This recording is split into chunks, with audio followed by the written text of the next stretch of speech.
ദൈവത്തിൻ്റെ പദ്ധതിയെക്കുറിച്ച് ഒരു ചെറു വിവരണം. ദൈവം തൻ്റെ പദ്ധതിക്ക് വേണ്ടി മനുഷ്യനെ സൃഷ്ടിച്ചു എന്നത് ആദ്യമേ സൂചിപ്പിച്ചുകൊള്ളട്ടെ. അതിൻപ്രകാരം സൃഷ്ടിച്ച ആദ്യ മനുഷ്യരായ ആദാമും ഹൗവയും ദൈവത്തോട് സഹകരിക്കാത്തതിൻ്റെ ഫലമായി ദൈവപദ്ധതിയുടെ പൂർത്തീകരണത്തിന് കാലതാമസമുണ്ടായി.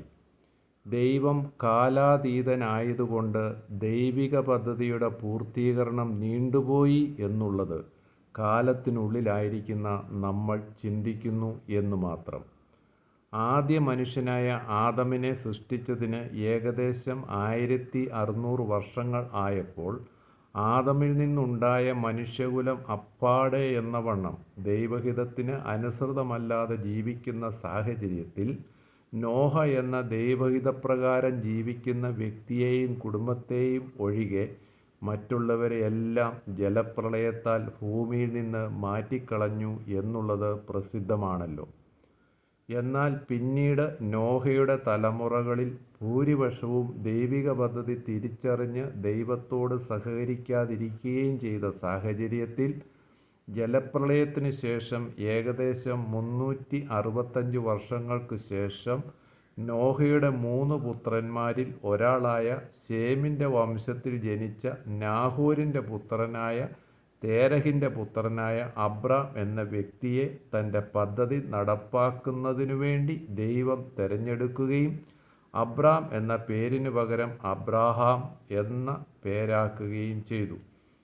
നിന്റെ സന്തതിക്ക് ഞാൻ മിസ്രയീം നദി തുടങ്ങി ഫ്രാത്ത് നദിയായ മഹാനദി വരെയുള്ള കേന്യർ, കെനിസ്യർ, കദ്മോന്യർ, ഹിദ്യർ, പെരിസ്യർ, രഫായിമ്യർ, അമോര്യർ, കനാന്യർ, ഗിർഗശ്യർ, യെബൂസ്യർ എന്നിവരുടെ ദേശത്തെ ഒക്കെയും തന്നിരിക്കുന്നു എന്ന് മച്ചിയായ സാറായുടെ ഭർത്താവായ അബ്രഹാമിനോട് ദൈവം ഒരു നിയമം ചെയ്തു. തൻ്റെ 100-ാം വയസ്സിൽ അബ്രഹാമിന് സാറായിലുണ്ടായ ഏകജാതനായ പുത്രൻ ഇസഹാക്കിനെ ബാലകനായിരുന്ന സമയത്ത് ദൈവത്തിൻ്റെ ആവശ്യപ്രകാരം മോരിയാമലയിൽ വെച്ച് ഹോമയാഗം കഴിക്കുവാൻ തയ്യാറായപ്പോൾ ദൈവം അത് തടയുകയും അബ്രഹാമേ, നീ ഏകജാതനായ മകനെ തരുവാൻ മടിക്കായ്ക കൊണ്ട് ഞാൻ നിന്നെ ഐശ്വര്യമായി അനുഗ്രഹിക്കും എന്ന് കൽപ്പിക്കുക മാത്രമല്ല ചെയ്തത്, നീ എൻ്റെ വാക്ക് അനുസരിച്ചതുകൊണ്ട് നിൻ്റെ സന്തതി മുഖാന്തരം ഭൂമിയിലുള്ള സകല ജാതികളും അനുഗ്രഹിക്കപ്പെടും എന്ന് ഞാൻ എന്നെക്കൊണ്ട് തന്നെ സത്യം ചെയ്തിരിക്കുന്നു എന്ന് ദൈവം അബ്രഹാമിനോട് അരുളിച്ചെയ്തു. ദൈവം അബ്രഹാമിന് കൊടുത്ത വാഗ്ദത്തപ്രകാരം മേൽ സൂചിപ്പിച്ച ഭൂപ്രദേശങ്ങൾ കൊടുക്കുകയും ചെയ്തു.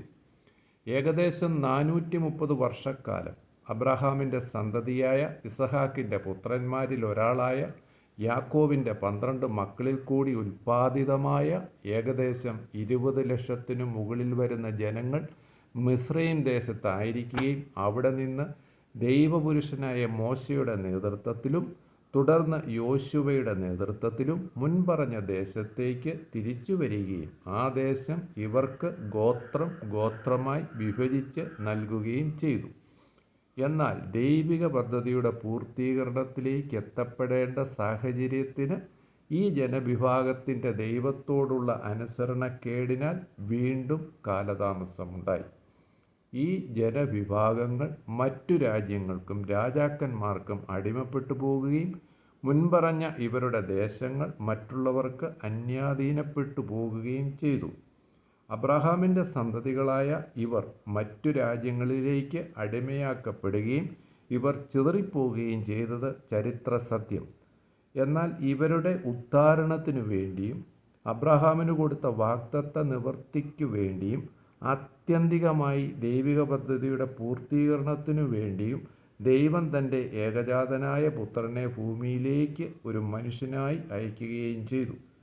അങ്ങനെ ദൈവത്തിൻ്റെ ഏകജാതനായ പുത്രൻ ആദത്തിന് ശേഷം 4000 വർഷങ്ങൾ കഴിഞ്ഞും ഇന്നേക്ക് ഏകദേശം 2025 വർഷങ്ങൾക്ക് മുൻപും പാലസ്തീൻ നാടായ ബെത്ലഹേമിൽ ഒരു കന്യകയിൽ നിന്ന് മനുഷ്യനായി ജന്മമെടുക്കുകയും തൻ്റെ 30-ാമത്തെ വയസ്സ് തുടങ്ങി 3.5 വർഷക്കാലം ഈ ജനത്തെ ദൈവത്തെങ്കിലേക്ക് തിരിക്കുവാൻ തക്കവണ്ണം ഉപദേശിച്ചു. അവരെ സ്നേഹിച്ചു, അടയാളങ്ങളാൽ അവരെ ദൈവത്തെങ്കിലേക്കും ദൈവിക പദ്ധതിയിലേക്കും തിരികെ കൊണ്ടുവരുവാനും ഉപദേശിച്ചു പോന്നു. ദൈവരാജ്യം സമീപിച്ചിരിക്കുകയാൽ മാനസാന്തരപ്പെട്ടുകൊള്ളുവിനെന്ന സുവിശേഷം ഈ ജനവിഭാഗം ഭൂരിപക്ഷവും തള്ളിക്കളയുകയും ചെയ്തു. പത്രോസ് ഉൾപ്പെടെയുള്ള ചെറിയ ഒരു കൂട്ടം യഹൂദന്മാർ മാത്രമേ യേശുക്രിസ്തുവിനെ അനുസരിക്കുകയും അനുഗമിക്കുകയും ചെയ്തുള്ളൂ. ഈ ചെറിയ കൂട്ടത്തെ ഉപയോഗിച്ച് ദൈവിക പദ്ധതി നടപ്പാക്കുവാൻ യേശുക്രിസ്തു മുഖാന്തരം ദൈവം തീരുമാനിച്ചിരുന്നു. തന്നെ എതിർത്ത ഈ അബ്രഹാമിൻ്റെ സന്തതികളോട് യേശുക്രിസ്തു കരുണയോടും ദീർഘക്ഷമയോടും കൂടി ദൈവിക പദ്ധതിയുടെ കാര്യങ്ങൾ ഉപദേശിച്ചു പോരുകയും ചെയ്തിരുന്നു. മുൻ സൂചിപ്പിച്ചതുപോലെ ആ ചെറിയ കൂട്ടമല്ലാതെ മുഴുവൻ അബ്രഹാമീയ സന്തതികളായ യഹൂദന്മാരും യേശുക്രിസ്തുവിനെ ദൈവപുത്രനെന്ന് അംഗീകരിച്ചിരുന്നുവെങ്കിൽ ദൈവിക പദ്ധതി കാലതാമസം കൂടാതെ ഇന്നേക്ക് ഏകദേശം 2000 വർഷങ്ങൾക്ക് മുമ്പുള്ള ആ കാലയളവോടുകൂടി നടക്കുമായിരുന്നു. അവർ യേശുക്രിസ്തുവിനെ അംഗീകരിച്ചില്ല എന്നു മാത്രമല്ല, യേശുക്രിസ്തുവിനെ തള്ളിക്കളയുകയും ക്രൂശിക്കുകയും ചെയ്തു. എന്നിരുന്നാലും സർവശക്തനായ ദൈവം തൻ്റെ പദ്ധതി നടപ്പാക്കുവാൻ തക്കവണ്ണം യേശുക്രിസ്തുവിനെ മരിച്ചവരുടെ ഇടയിൽ നിന്ന് ഉയർപ്പിക്കുകയും ചെയ്തു. അങ്ങനെ ഉയർത്തെഴുന്നേറ്റ യേശുക്രിസ്തു 40 ദിവസത്തോളം തന്നെ അംഗീകരിച്ച, അനുസരിച്ച, വിശ്വസിച്ച പത്രോസിൻ്റെ നേതൃത്വത്തിലുള്ള ആ ചെറിയ കൂട്ടത്തെ പഠിപ്പിക്കുകയും ഉറപ്പിക്കുകയും ശക്തീകരിക്കുകയും ദൈവിക പദ്ധതിയുടെ പൂർത്തീകരണത്തിനായി പ്രവർത്തിക്കുവാൻ ആഹ്വാനം ചെയ്യുകയും ചെയ്തു. ദൈവരാജ്യം സമീപിച്ചിരിക്കുകയാൽ മാനസാന്തരപ്പെടുവിനെന്ന സുവിശേഷം യഹൂദന്മാരുടെ ഇടയിലും യഹൂദ മതാനുസാരികളുടെ ഇടയിലും ഘോഷിക്കുവാൻ കൽപ്പിക്കുകയും ചെയ്തു. അതിനുവേണ്ടി യേശുക്രിസ്തു സ്വർഗാരോഹണം ചെയ്ത് 10-ാം ദിവസം പത്രോസിൻ്റെ നേതൃത്വത്തിൽ കൂടിയിരുന്ന ഏകദേശം 120 പേരടങ്ങുന്ന ആ സംഘത്തിന് പരിശുദ്ധാത്മാവിനെ സ്വർഗത്തിൽ നിന്ന് നൽകുകയും ചെയ്തു. ഇങ്ങനെ പരിശുദ്ധാത്മ ശക്തിയാൽ ദൈവരാജ്യം സമീപിച്ചിരിക്കുന്നു, മാനസാന്തരപ്പെടുവിനെന്നും യേശുക്രിസ്തു ദൈവപുത്രനെന്നും യഹൂദന്മാരോടും യഹൂദ മതാനുസാരികളോടും അവർ പ്രസംഗിച്ചു പോന്നു. ചിലർ ലോകത്തിൻ്റെ വിവിധ രാജ്യങ്ങളിൽ പ്രവാസത്തിലായിരുന്ന യഹൂദന്മാരോടും ഈ സുവിശേഷം പ്രസംഗിക്കുവാൻ പുറപ്പെട്ടു പോയിരുന്നു എന്നുള്ളത് ചരിത്ര സത്യമാണ്. എന്നാൽ അബ്രഹാമ്യ സന്തതികളായ യഹൂദന്മാർ വീണ്ടും ദൈവത്തെ അനുസരിക്കാതെയും യേശുക്രിസ്തുവിൻ്റെ അനുയായികളെ പീഡിപ്പിക്കുകയും എതിർക്കുകയും ചിലരെ കൊല്ലുകയും ചെയ്തതുകൊണ്ട് ദൈവം അബ്രഹാമിൻ്റെ സന്തതികളായ യഹൂദന്മാരെ കൊണ്ട് മറ്റു ജാതികളും രക്ഷപ്പെടുവാൻ തക്കവണ്ണമുള്ള അബ്രഹാമിന് കൊടുത്തതായ ആ വാഗ്ദത്ത പദ്ധതി താൽക്കാലികമായി നിർത്തിവയ്ക്കുകയും ചെയ്തു. എന്നാൽ ദൈവം മറ്റൊരു മാർമിക പദ്ധതി നടപ്പാക്കുവാൻ തീരുമാനിച്ചു. അതിനുവേണ്ടി സ്വർഗസ്ഥനായ യേശുക്രിസ്തു പൗലോസ് എന്ന യഹൂദനെ നേരിട്ട് തിരഞ്ഞെടുത്ത് ജാതികളുടെ അപ്പസ്തോലനാക്കി ലോകത്തുള്ള സകല ജനവിഭാഗങ്ങൾക്കുമായി രക്ഷയുടെ വാതിൽ തുറന്നു എന്ന സുവിശേഷം അറിയിക്കുന്ന പ്രഥമ പ്രസംഗകനാക്കി. അങ്ങനെ യഹൂദന്മാരുടെ ഇടയിൽ നിന്ന് തിരഞ്ഞെടുത്ത പത്രോസ് ഉൾപ്പെടുന്ന ആ 12 അപ്പസ്തോലന്മാർ നിലവിലിരിക്കെ മറ്റൊരപ്പസ്തോലനായി പൗലോസിനെ തിരഞ്ഞെടുക്കുകയും അതുവരെ ദൈവം തൻ്റെ ഉള്ളിൽ സൂക്ഷിച്ചിരുന്ന ആ മർമ്മ പദ്ധതി എന്താണെന്ന് പൗലോസിന് ആദ്യമായി വെളിപ്പെടുത്തി കൊടുക്കുകയും ചെയ്തു.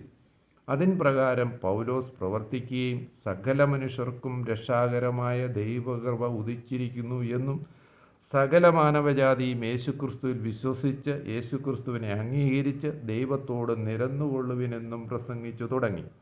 കഴിഞ്ഞ 2000 വർഷങ്ങളായി ഈ സുവിശേഷം പ്രസംഗം തുടർന്നുകൊണ്ടിരിക്കുന്നു. ആ പ്രസംഗം കേട്ടതിനാൽ ഞങ്ങളും യേശുക്രിസ്തുവിനെ അംഗീകരിച്ച് വിശ്വസിച്ച് യേശുക്രിസ്തുവിൻ്റെ ശരീരമായ സഭയെന്ന മാർമിക സഭയിൽ അംഗമായി ദൈവിക പദ്ധതിയിലായിരിക്കുന്നു. ഇങ്ങനെ യേശുക്രിസ്തുവിലായിരിക്കുന്ന അനേകരെ ചേർക്കുവാൻ യേശുക്രിസ്തു സ്വർഗത്തിൽ നിന്നിറങ്ങി ആകാശത്തിൽ വരികയും ക്രിസ്തുവിനുള്ളവർ മേഘത്തിലെടുക്കപ്പെടുകയും ചെയ്യും. തുടർന്നുള്ള എല്ലാ കാലത്തും കാലാതീത കാലത്തും സ്വർഗത്തിൽ ബഹുസന്തോഷത്തോടുകൂടി കർത്താവിനോടുകൂടെ ആയിരിക്കും.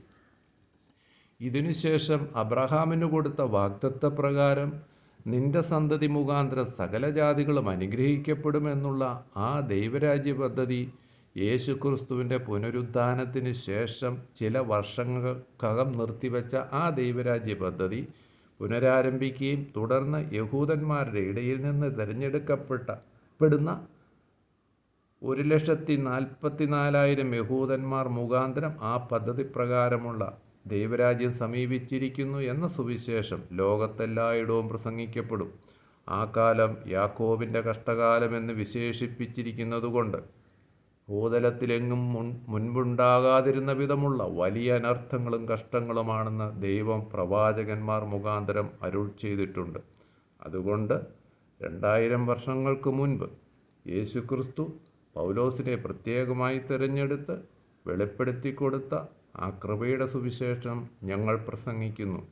അത് അടുത്ത നാളുകളിൽ യേശുക്രിസ്തു സ്വർഗത്തിൽ നിന്ന് ആകാശത്തിലിറങ്ങി വരുന്നതോടുകൂടി പര്യവസാനിക്കുകയും കൃപയുടെ സുവിശേഷം കേട്ടനുസരിച്ചവർ കർത്താവിനോടുകൂടി ചേരുകയും ചെയ്യുന്നു. ഈ നിത്യസന്തോഷത്തിലേക്ക് പ്രവേശിക്കുവാനുള്ള അവസരം ഇപ്പോഴുമുണ്ട്. ഈ സുവർണാവസരം ബുദ്ധിപൂർവം വിനിയോഗിച്ച് ദൈവിക പദ്ധതിയിൽ താങ്കളും ദൈവത്തോട് സഹകരിച്ച് ദൈവാനുഗ്രഹങ്ങൾ പ്രാപിക്കണമേ എന്ന് വിനീതമായി അപേക്ഷിച്ചുകൊണ്ട് നിർത്തുന്നു. ദൈവനാമം മഹത്വപ്പെടുമാറാകട്ടെ. ആമേൻ.